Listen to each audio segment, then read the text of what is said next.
Hello, നമുക്കിന്ന് നല്ല tasty ആയിട്ടുള്ള ഒരു സോയ ചങ്ക്സ് റോസ്റ്റിൻ്റെ റെസിപ്പി നോക്കാം.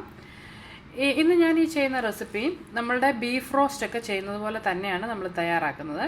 കുറച്ച് ഒരു ഇൻഗ്രീഡിയൻസിലൊക്കെ വ്യത്യാസം വരുമെന്നേ ഉള്ളൂ. നമ്മളിതിലേക്ക് തേങ്ങാക്കൊത്തൊക്കെ ഇടുന്നുണ്ട്, അപ്പോൾ നല്ലൊരു ടേസ്റ്റാണിതിന്.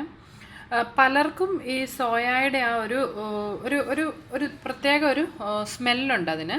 അത് പലർക്കും ഇഷ്ടമില്ല, അതുകൊണ്ട് ഇത് കഴിക്കാനും പലർക്കും താല്പര്യമില്ലായിരിക്കും. പക്ഷേ ഇന്ന് ഞാൻ ഈ പറയുന്ന രീതിയിൽ നിങ്ങൾ ചെയ്യുകയാണെന്നുണ്ടെങ്കിൽ നമുക്ക് ആ സോയയുടെ ആ ഒരു പ്രത്യേക ടേസ്റ്റും സ്മെല്ലും എല്ലാം മാറി ശരിക്കും കഴിക്കുമ്പോൾ ബീഫാണ് കഴിക്കുന്നതെന്നേ തോന്നത്തുള്ളൂ. അപ്പോൾ ഇതെങ്ങനെയാണ് തയ്യാറാക്കുന്നതെന്ന് നോക്കാം. ഞാനിവിടെ ഒരു 100 ഗ്രാം സോയ ചങ്ക്സ് കുറച്ച് ചൂടുവെള്ളത്തിൽ ഉപ്പിട്ട് തിളപ്പിച്ച ചൂടുവെള്ളത്തിൽ ഇതൊരു അരമണിക്കൂറോളം ഞാൻ സോക്ക് ചെയ്ത് വെച്ചിട്ടുണ്ട്. അപ്പം നമ്മൾ അത്രയും നേരം സോക്ക് ചെയ്ത് വെച്ച് കഴിയുമ്പോഴത്തേക്ക് ഈ സോയ ചങ്ക്സ് കുറച്ചുകൂടി ഒന്ന് വീർത്ത് വരും, ആ വെള്ളമൊക്കെ വലിച്ചെടുത്തിട്ട് വീർത്ത് വരും. ഇപ്പം ഇനി ഇത് നമുക്കൊരു 2-3 പ്രാവശ്യമെങ്കിലും സാധാരണ വെള്ളത്തിൽ നന്നായിട്ട് കഴുകി പിഴിഞ്ഞെടുക്കണം. അപ്പോൾ ഇതിൻ്റെ ആ സ്മെല്ലും ആ ടേസ്റ്റും ഒക്കെ കുറച്ചൊന്ന് മാറിക്കിട്ടും. ഇപ്പോൾ ഞാൻ ആ സോയ ചങ്ക്സ് ഒരു 3-4 പ്രാവശ്യം വെള്ളത്തിൽ കഴുകി പിഴിഞ്ഞെടുത്തിട്ടുള്ളതാണ്. അപ്പോൾ അതിൻ്റെ മണമൊക്കെ കുറച്ചൊന്ന് പോയിട്ടുണ്ട്. ഇനി ഇത് കണ്ടോ, ഇതുപോലുള്ള വലിയ പീസസൊക്കെ നമുക്കൊരു 2-3 ആയിട്ടൊന്ന് കട്ട് ചെയ്ത് എടുക്കാവുന്നതാണ്. ഇതുപോലെ 2ആയിട്ടോ അല്ലെങ്കിൽ കുറച്ചുകൂടി ചെറുത് വേണമെങ്കിൽ നിങ്ങൾക്ക് 3ആയിട്ട് കട്ട് ചെയ്യാം. പിന്നെ ചിലതൊക്കെ ചെറുതായിട്ട് തന്നെയാണുള്ളത്, ഇത് കട്ട് ചെയ്യേണ്ട കാര്യമില്ല. നമുക്കിതങ്ങനെ ഒന്ന് കട്ട് ചെയ്തെടുക്കാം. ഇപ്പോൾ ഞാൻ ആ സോയ ചങ്ക്സ് ഇവിടെ ചെറിയ പീസസ് ആയിട്ട് കട്ട് ചെയ്തെടുത്തിട്ടുണ്ട്. ഇനി നമുക്കിത് ഒരു പ്രഷർ കുക്കറിലേക്ക് മാറ്റാം. ഇതിലേക്ക് ഒരു 1 ടീസ്പൂൺ മീറ്റ് മസാല ഞാൻ ചേർത്ത് കൊടുക്കുന്നുണ്ട്. അതുപോലെ ഒരല്പം ഉപ്പ്. നമ്മൾ ഓൾറെഡി ഇത് സോക്ക് ചെയ്ത് വെച്ചത് ഉപ്പിട്ട് തിളപ്പിച്ച വെള്ളത്തിലാണ്. പക്ഷേ നമ്മൾ അത് കഴിഞ്ഞ് 2-3 പ്രാവശ്യം കഴുകി കഴിയുമ്പോൾ ഇതിൽ നിന്ന് ആ ഉപ്പൊക്കെ കുറേ അങ്ങ് പോകും. അതുകൊണ്ട് നമുക്ക് ഒരല്പം ഉപ്പ് ഇപ്പം വീണ്ടും ചേർത്ത് കൊടുക്കാം. ഇത് ഈ ടേസ്റ്റൊക്കെ പിടിച്ചു കിട്ടാൻ കുറച്ച് പാടുള്ള ഒരു ഫുഡ് ഐറ്റം ആണിത്. അപ്പോൾ നമ്മളിപ്പം ഈ പ്രഷർ കുക്കറിൽ വേവിക്കുന്നതിനൊപ്പം ഈ മീറ്റ് മസാലയും ഉപ്പ് കൂടി ചേർത്ത് കൊടുക്കുകയാണെന്നുണ്ടെങ്കിൽ അത് നന്നായിട്ട് ഇതിലോട്ടൊന്ന് പിടിച്ചു കിട്ടും. നിങ്ങൾക്ക് മീറ്റ് മസാല ഉപയോഗിക്കുന്നില്ല എന്നുണ്ടെങ്കിൽ ഒരല്പം ഗരം മസാലയും അതുപോലെ മുളക് പൊടിയും ഒരു 1/2 ടീസ്പൂൺ വീതം നിങ്ങൾക്ക് ചേർത്ത് കൊടുക്കാം. ഇത് നമുക്ക് നന്നായിട്ടൊന്ന് യോജിപ്പിച്ചെടുക്കാം. ഇപ്പോൾ ഞാൻ ആ മസാലയും അതുപോലെ ഉപ്പും കൂടി ആ സോയയിലേക്ക് ഒന്ന് നന്നായിട്ട് തേച്ച് കൊടുത്തിട്ടുണ്ട്. ഇതിലേക്ക് നമുക്കൊരു 1/4 കപ്പ് വെള്ളം കൂടി ഒഴിക്കാം. നമ്മൾ കുക്കർ അടുപ്പിൽ വെച്ച് വേവിക്കുമ്പോൾ അടിക്ക് പിടിക്കാതിരിക്കാനാണത്. ഇനി നമുക്കിത് അടച്ച് വെച്ച് ഒരു 2 വിസിൽ വരെ മീഡിയം ഫ്ലെയിമിലൊന്ന് വേവിച്ചെടുക്കാം. അങ്ങനെ കൂടി ചെയ്യുമ്പോഴത്തേക്ക് ഈ സോയയുടെ ആ ഒരു വല്ലാത്ത ആ ഒരു സ്മെല്ല് കംപ്ലീറ്റ് ആയിട്ട് മാറിക്കിട്ടും. അതിന് വേണ്ടിയിട്ടാണ്. അപ്പോൾ നമുക്കിത് അടച്ചു വെച്ച് മീഡിയം ഫ്ലെയിമിൽ 2 വിസിൽ വരുന്നവരെ ഒന്ന് വെയിറ്റ് ചെയ്യാം. സോയ ചങ്ക്സ് പ്രഷർ കുക്കറിൽ തയ്യാറാകുന്ന സമയം കൊണ്ട് നമുക്കിതിലേക്ക് വേണ്ടുന്ന ബാക്കി ഇൻഗ്രീഡിയൻസ് എന്തൊക്കെയാണെന്ന് നോക്കാം. ഞാനിവിടെ വലിയൊരു സവാള ഇങ്ങനെ നീളത്തിൽ അരിഞ്ഞെടുത്തിട്ടുണ്ട്. നിങ്ങളുടെ കയ്യിൽ വലിയ സവാള ഇല്ലെന്നുണ്ടെങ്കിൽ ചെറിയ 2 സവാള ആണെങ്കിലും ഇതിലേക്ക് അരിഞ്ഞെടുക്കാം. പിന്നെ ഓരോ ടീസ്പൂൺ വീതം ഇഞ്ചിയും വെളുത്തുള്ളിയും ചതച്ചെടുത്തിട്ടുണ്ട്. പിന്നെ ഒരു ചെറിയ തക്കാളി ഇവിടെ ചെറുതായിട്ട് അരിഞ്ഞെടുത്തിട്ടുണ്ട്. പുളി ഒത്തിരി കൂടുതൽ ഇടേണ്ട ആവശ്യമില്ല, അതുകൊണ്ട് ഞാൻ ചെറിയ തക്കാളിയാണ് എടുത്തിട്ടുള്ളത്. നിങ്ങൾക്ക് കൂടുതൽ പുളിയുടെ ഇത് വേണമെന്നുണ്ടെങ്കിൽ കുറച്ചുകൂടി വലിയൊരു തക്കാളി എടുക്കാം. പിന്നെ കുറച്ച് കറിവേപ്പില എടുത്തിട്ടുണ്ട്. പിന്നെ ഒരു 2 പച്ചമുളക് എടുത്തിട്ടുണ്ട്. എരിവ് കൂടുതൽ വേണമെന്നുണ്ടെങ്കിൽ നിങ്ങൾക്ക് പച്ചമുളകിൻ്റെ അളവ് കൂട്ടാം. പിന്നെ ഞാനിതിലേക്ക് കുറച്ച് തേങ്ങാക്കൊത്ത് ചേർക്കുന്നുണ്ട്. ഈ തേങ്ങാക്കൊത്ത് ഓപ്ഷണലാണ്, അത് വേണമെന്നുള്ളവർക്ക് മാത്രം അത് ചേർക്കാം. പിന്നെ ഇതിലേക്കുള്ള മസാലകളായിട്ട് ഞാനിവിടെ നമ്മൾ സാധാരണ ബീഫൊക്കെ വെക്കുന്നതിൻ്റെ അത്രയും മസാലയൊന്നും ഇതിനാവശ്യമില്ല.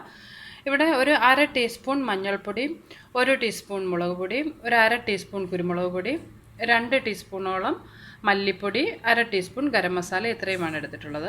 എരിവ് കൂടുതൽ വേണമെന്നുണ്ടെങ്കിൽ നിങ്ങൾക്ക് പച്ചമുളകോ അല്ലെങ്കിൽ മുളക് പൊടിയോ കുരുമുളക് പൊടിയോ കുറച്ചുകൂടി കൂടുതൽ എടുക്കാം. പിന്നെ ഞാൻ ഓൾറെഡി അത് ഇപ്പോൾ കുക്കറിൽ വേവിക്കാൻ വെച്ചപ്പോൾ അതിലേക്ക് കുറച്ച് മീറ്റ് മസാല ചേർത്തിട്ടുണ്ടായിരുന്നു. നിങ്ങൾക്ക് താല്പര്യം ഉണ്ടെന്നുണ്ടെങ്കിൽ ഈ ഗരം മസാലയ്ക്ക് പകരം ഇനിയും വേണമെങ്കിൽ മീറ്റ് മസാല തന്നെ ഉപയോഗിക്കാം. പിന്നെ നമുക്ക് ആവശ്യത്തിന് എണ്ണയും കുറച്ച് കടുകും ഉപ്പും വേണം. അപ്പോൾ ഇനി ഇതെങ്ങനെയാണ് തയ്യാറാക്കുന്നത് നമുക്ക് നോക്കാം. അതിനായിട്ട് ഞാനിവിടെ അടുപ്പിലൊരു പാൻ വെച്ച് അതിലേക്ക് ഒരു അല്പം വെളിച്ചെണ്ണ ഒഴിച്ചു കൊടുത്തിട്ടുണ്ട്. നമ്മളിതിലേക്ക് വെളിച്ചെണ്ണയാണ് യൂസ് ചെയ്യുന്നത്. നിങ്ങൾക്ക് വേണമെന്നുണ്ടെങ്കിൽ സൺഫ്ലവർ ഓയിലോ പാം ഓയിലോ ഒക്കെ ഇതിലേക്ക് യൂസ് ചെയ്യാം. എങ്കിലും ആ ഒരു നല്ല ടേസ്റ്റ് കിട്ടുന്നതിന് എപ്പോഴും വെളിച്ചെണ്ണ ആയിരിക്കും നല്ലത്. ഈ എണ്ണ ചൂടായി വരുമ്പോൾ അതിലേക്ക് ഒരു 1/2 ടീസ്പൂൺ കടുക് ഒന്ന് ചേർത്ത് പൊട്ടിച്ചെടുക്കാം. കടുക് പൊട്ടിയതിന് ശേഷം നമുക്കതിലേക്ക് കുറച്ച് കറിവേപ്പില ചേർത്ത് കൊടുക്കാം. ഇതിലേക്ക് നമ്മൾ അരിഞ്ഞു വെച്ചിട്ടുള്ള തേങ്ങാക്കൊത്തിട്ടൊന്ന് മൂപ്പിച്ചെടുക്കാം. ഈ തേങ്ങാക്കൊത്തൊന്ന് മൂത്ത് വന്നതിന് ശേഷം അതിലേക്ക് നമ്മൾ എടുത്തു വെച്ചിട്ടുള്ള ഇഞ്ചിയും വെളുത്തുള്ളിയും ചതച്ചിട്ടൊന്ന് അതിൻ്റെ പച്ചമണം മാറി വരുന്ന വരെ ഒന്ന് മൂപ്പിച്ചെടുക്കാം. അടുത്തതായിട്ട് നമ്മൾ അരിഞ്ഞു വെച്ചിട്ടുള്ള സവാളയും അതുപോലെ പച്ചമുളകും ചേർത്ത് നന്നായിട്ടൊന്ന് വഴറ്റിയെടുക്കണം. ഇത് പെട്ടെന്ന് വഴന്ന് കിട്ടാനായിട്ട് ഇതിലേക്ക് ഒരല്പം ഉപ്പ് ചേർത്ത് കൊടുക്കാം. വളരെ കുറച്ചേ ചേർക്കാവുള്ളൂ. നമ്മൾ ഓൾറെഡി സോയ ചങ്ക്സിൽ കുറച്ച് ഉപ്പിട്ടാണ് വേവിക്കാൻ വെച്ചിട്ടുള്ളത്. ഇപ്പോൾ സവാള ഇവിടെ ആവശ്യത്തിന് വഴന്ന് വന്നിട്ടുണ്ട്.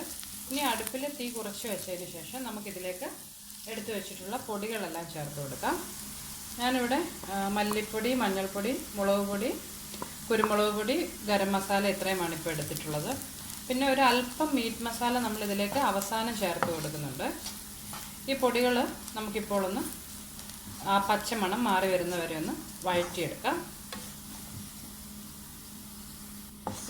ഈ പൊടികൾ പെട്ടെന്ന് കരിഞ്ഞു പോകും. അതുകൊണ്ട് തീ കുറച്ച് വെച്ചുകൊണ്ട് വേണം ഇത് മൂപ്പിച്ചെടുക്കാനായിട്ട്. അതുപോലെ നിങ്ങൾക്ക് എണ്ണ കുറവാണെന്ന് തോന്നുകയാണെങ്കിൽ ഈ സമയം ഒരു അല്പം എണ്ണ കൂടി ചേർത്ത് കൊടുക്കുക, വെളിച്ചെണ്ണ കൂടി ഇതിലേക്ക് ഒഴിച്ചു കൊടുക്കാം.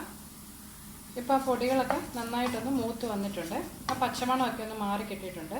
ഇനി ഇതിലേക്ക് നമ്മൾ എടുത്തു വെച്ചിട്ടുള്ള തക്കാളി ചേർത്ത് കൊടുക്കാം. എല്ലാം കൂടി നന്നായിട്ടൊന്ന് യോജിപ്പിച്ചതിന് ശേഷം നമുക്ക് ഈ പാൻ അടച്ചു വെച്ച് ഒരു 2-3 മിനിറ്റ് ഒന്ന് കുക്ക് ചെയ്യാം. അപ്പോൾ ഈ തക്കാളി പെട്ടെന്ന് വഴന്ന് കിട്ടിക്കോളും.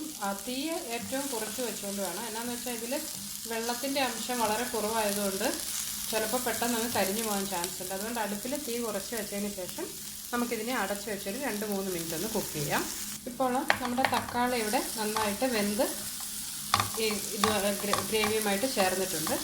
ഇനി ഇതിലേക്ക് നമ്മൾ പ്രഷർ കുക്കറിൽ വേവിച്ച് വെച്ചിട്ടുള്ള സോയ ചങ്ക്സ് ഇട്ട് കൊടുക്കാം. ഒരല്പം കറിവേപ്പില കൂടി ഇതിലേക്കൊന്ന് ചേർത്ത് കൊടുക്കാം. ഒരു 1/4 കപ്പ് ചൂടുവെള്ളം കൂടി ഇതിലേക്കൊന്ന് ഒഴിച്ചു കൊടുക്കാം. ഇനി ഇതെല്ലാം കൂടി നന്നായിട്ടൊന്ന് യോജിപ്പിച്ചെടുക്കണം.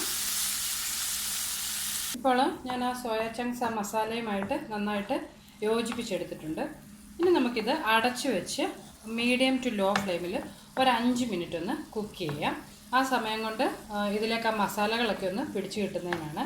പിന്നെ നിങ്ങൾ ഈ സമയം ഇതിലേക്ക് ഉപ്പ് ആവശ്യത്തിനുണ്ടോ എന്ന് നോക്കുക. വേണമെന്നുണ്ടെങ്കിൽ അല്പം ഉപ്പ് കൂടി ചേർത്ത് കൊടുക്കണം. ഇനി ഏതായാലും നമുക്കിതൊരു 5 മിനിറ്റ് അടച്ചു വെച്ചൊന്ന് കുക്ക് ചെയ്യാം. ഇപ്പോൾ ഏകദേശം ഒരു 5 മിനിറ്റ് കഴിഞ്ഞിട്ടുണ്ട്. നമ്മുടെ സോയ ആ മസാലയും ഒക്കെ ആയിട്ട് നന്നായിട്ടൊന്ന് യോജിച്ചിട്ടുണ്ട്. ഇതിനെ നമുക്ക് തുറന്ന് വെച്ച് അടുപ്പിൽ തീ ഏറ്റവും കുറച്ച് വെച്ച് കുറേ ഏറെ നേരം ഒന്ന് റോസ്റ്റ് ചെയ്തെടുക്കണം. ഇടയ്ക്കിടയ്ക്ക് ഇത് അടുക്കി പിടിക്കാതിരിക്കാൻ ഒന്ന് ഇളക്കി കൊടുക്കണം. ഈ സോയ ചങ്ക്സ് നമ്മളുടെ സാധാരണ വെജിറ്റബിൾസോ മീറ്റോ ഒന്നും പോലെയല്ല. ഇതിലേക്ക് മസാലകളൊക്കെ പിടിച്ചു കിട്ടാനായിട്ട് കുറച്ചേറെ സമയം വേണം. അപ്പോൾ ഇത് നമുക്ക് ലോ ഫ്ലെയിമിലിട്ട് നന്നായിട്ടൊന്ന് റോസ്റ്റ് ചെയ്തെടുക്കാം. ഇടയ്ക്കിടയ്ക്ക് ഇളക്കി കൊടുത്തുകൊണ്ടിരിക്കണം. ഇപ്പോൾ ഏകദേശം ഒരു 10 മിനിറ്റോളം ആയിട്ടുണ്ട്. നമ്മുടെ സോയ ചങ്ക്സ് ഇവിടെ നന്നായിട്ട് ഡ്രൈ ആയിട്ട് റോസ്റ്റായി കിട്ടിയിട്ടുണ്ട്. ഞാനിന്ന് ചെയ്യുന്നത് സോയ ചങ്ക്സ് ഡ്രൈ റോസ്റ്റാണ് കേട്ടോ. നിങ്ങൾക്ക് ഇത്രയും ഡ്രൈ ആകണ്ടെന്നുണ്ടെങ്കിൽ ഇത്രയും സമയം ഇത് തുറന്ന് വെച്ച് റോസ്റ്റ് ചെയ്തെടുക്കണ്ട. ഇനി ഇതിലേക്ക് നമുക്കൊരല്പം മീറ്റ് മസാല കൂടി ചേർത്ത് കൊടുക്കുക. ഇത് ഓപ്ഷണലാണ്, താല്പര്യമുള്ളവർ മാത്രം ചേർത്താൽ മതി. ഞാനിവിടെ ഒരു 1/2 ടീസ്പൂണോളം മീറ്റ് മസാല കൂടി ചേർത്തിട്ടുണ്ട്. ഇത് ഒരിക്കൽ കൂടി നമുക്കൊന്ന് മിക്സ് ചെയ്തെടുക്കാം. ഇതിപ്പോൾ തയ്യാറായിട്ടുണ്ട്. ആ ഒരു സോയ ചങ്ക്സ് ആണേ പെട്ടെന്ന് നോക്കി മണത്താലോ കഴിച്ചാലോ ഒന്നും നമുക്ക് തോന്നത്തില്ല. അപ്പോൾ ഇനി നമുക്കിത് അടുപ്പിൽ നിന്ന് മാറ്റാം. ഇതിപ്പോൾ ഞാനിവിടെ ഒരു സെർവിങ് പ്ലേറ്റിലേക്ക് മാറ്റിയിട്ടുണ്ട്. നോക്കിയാൽ പെട്ടെന്ന് ബീഫ് റോസ്റ്റ് ആണെന്നേ തോന്നത്തുള്ളൂ. അതുപോലെ തന്നെ കഴിക്കുമ്പോഴും അതെ, ആ സോയ ചങ്ക്സിൻ്റെ ആ ഒരു ടേസ്റ്റ് ഒന്നും മുന്നിട്ട് നിൽക്കത്തില്ല. അപ്പോൾ എല്ലാവരും ഇത് ട്രൈ ചെയ്ത് നോക്കുക, തീർച്ചയായിട്ടും ഇഷ്ടപ്പെടും. നിങ്ങൾക്കതുപോലെ എൻ്റെ റെസിപ്പീസൊക്കെ ഇഷ്ടമാകുന്നുണ്ടെന്നുണ്ടെങ്കിൽ നിങ്ങൾ ഇതുവരെ എൻ്റെ യൂട്യൂബ് ചാനൽ സബ്സ്ക്രൈബ് ചെയ്തിട്ടില്ലെങ്കിൽ മറക്കാതെ അത് സബ്സ്ക്രൈബ് ചെയ്യണം കേട്ടോ. സബ്സ്ക്രൈബ് ചെയ്തതിന് ശേഷം ആ ബെല്ലൈക്കൺ പ്രസ് ചെയ്യുകയാണെന്നുണ്ടെങ്കിൽ ഞാൻ അപ്ലോഡ് ചെയ്യുന്ന പുതിയ വീഡിയോസിൻ്റെയൊക്കെ അപ്ഡേഷൻ നിങ്ങൾക്ക് ലഭിക്കുന്നതായിരിക്കും. അപ്പോൾ നമുക്ക് ഇതുപോലെയുള്ള മറ്റൊരു റെസിപ്പിയുമായിട്ട് വീണ്ടും കാണാം. ബൈ.